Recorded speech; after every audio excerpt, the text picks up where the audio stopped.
Bonsoir, mesdames et messieurs. Excusez-moi pour faire cette présentation en anglais. Peut-être l'année prochaine, ce sera en français. I'm going to start with a couple of words. Justice denied. They're just two small words, but they have huge implications for the world that we live in. And I'm going to explain by using an example. I would like everyone to imagine that when you leave here tonight and you go home, you find that your house or your apartment has been broken into. You call the police. What do you think? What do you expect will happen? Anyone? What will happen when you call the police? They will come. They'll send someone, they'll come and they'll investigate what happened. Now let's change the situation. Let's change the place. Let's go somewhere in the world where there's a conflict. A group of armed men go through a village. They separate the men and the boys from the women and the girls. They take the men and the boys apart, and the women and the girls just hear gunshots. Because the men and the boys, all boys above the age of 12, have been executed. The women and the girls are also separated. The virgins are put aside to be traded or sold into sexual slavery. Some of the women are given to the fighters to be used, to be raped. Some of the others are used for manual labor. And when the survivors of this attack are able to call for help, what do you expect will happen? I'm not asking you to tell me what you hope to happen or what you think is right or what should happen. What do you expect will happen? Nothing. Thank you. It's the usual response. Unfortunately, most of us have a much smaller expectation of investigating a mass atrocity crime than we do for a petty domestic economic crime. Does this make any sense to you at all? Really? The reason why these two words, justice denied, have huge implications is because when we don't expect there to be justice for atrocities, we're actually helping to create and to continue a situation where conflicts continue cycle after cycle. The World Bank, in the first part of this century, produced a report which said that 90% of conflicts are reoccurring conflicts. Cycles of conflicts continue one after another. And one of the reasons why conflicts continue in these cycles is because there has been no justice for the wrongs in the previous cycle. And actually, it would be so easy to help break that cycle, because it has already been proven that by bringing just a few perpetrators to justice will give the survivors a sense of closure. Even giving the survivors an opportunity to talk about what happened, to give their stories, will help. Yet, we continue, the cycles of violence continue.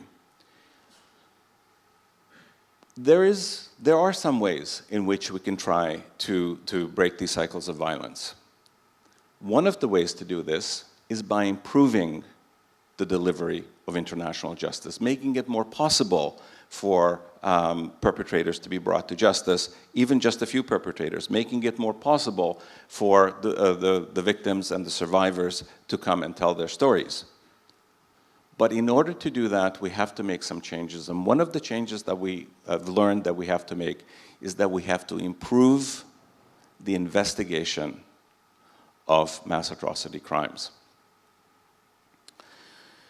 Improving investigations is not rocket science. We all understand that a house that is built on weak foundations is going to fall down. You all know that accountability that is built on an investigation that is not done professionally, that is not done promptly, that is not done by experts, is not going to lead to credible accountability. So how do we make accountability credible? How do we make an investigation be a strong foundation for this kind of accountability? Again, this is also not rocket science. You have to start with qualified experts, policemen and women, forensic scientists, lawyers, prosecutors, witness protection people, sexual and gender-based violence investigators. There's a whole variety of expertise that exists in the world, in every part of the world, who would be able to investigate international crimes. You have to make sure that these people are trained. In addition to what they already know, they have to be able to work in an international environment, under international criminal law frameworks, under human rights frameworks, and in situations where the risks are very different than the risks that they would face at home. They have to be trained to be safe and productive members of international investigation teams. These experts have to be diverse. They have to be able to come from so many parts of the world so that wherever the need arises to investigate, you have someone with the cultural, the linguistic, and the legal affinity to that place and the people where the investigation is taking place. It is no longer good enough to send people from the global north to try to solve the problems of the global south.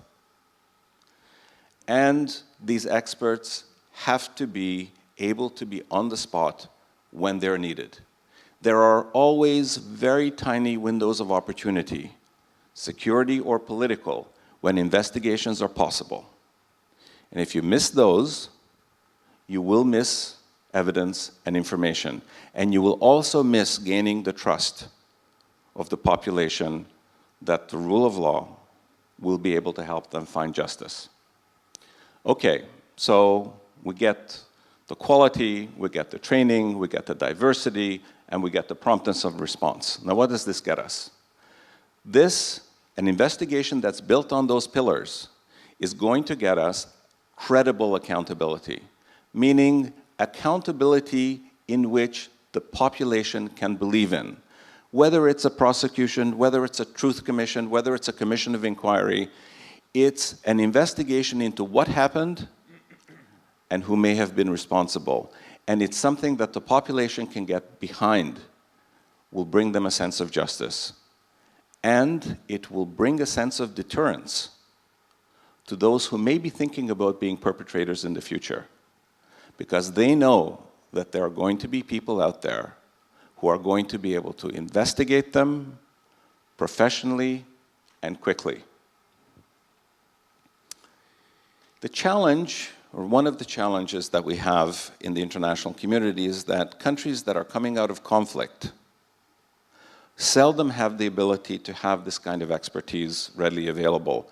And they need help from the international community to have this, to build up this expertise.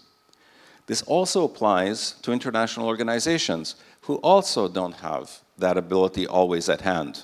The United Nations, even the International Criminal Court, sometimes needs expertise that it doesn't have on hand. And this expertise resides in every part of the international community: governments, international institutions, civil society, and the private sector.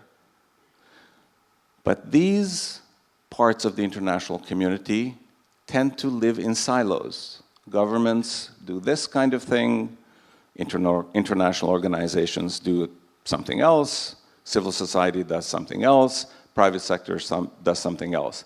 And it's seldom that you have the ability to bridge these silos and to be able to find and make use of the expertise that lives in all of these, in all parts of the international system. That's what we do. My organization, Justice Rapid Response, founded 6 years ago, now has over 100 states, institutions, and organizations that participate in our work. We have already conducted 31 training courses around the world, through which we have built up a roster of more than 550 experts of the kind that I have described. These experts come from almost 100 countries around the world. They represent 60 professional categories: police, military, forensics, and so forth. We are very proud to be able to say that 40% of our experts come from the Global South, and fully 52% are women. And we're talking about a profession, the criminal justice profession, which is male-dominated almost everywhere in the world. And with this roster, we have assisted almost 60 investigations around the world. Investigations, commissions of inquiry, fact-finding commissions, any situation where the question was, what happened in a conflict-related situation and who may have been responsible? To try to bring justice, to try to bring a sense of closure to the population and deterrence to those who may be thinking about perpetrating these crimes. I would like, in closing, I would like to imagine a world where the investigation of domestic crimes and the investigation of mass atrocities is going to be responded to in the same way. Where there's no difference between your expectation of what happens to your house break-in and what happens when a village is attacked by a group of gunmen. And where we can take our sense of justice denied and we can change it to justice achieved. Thank you.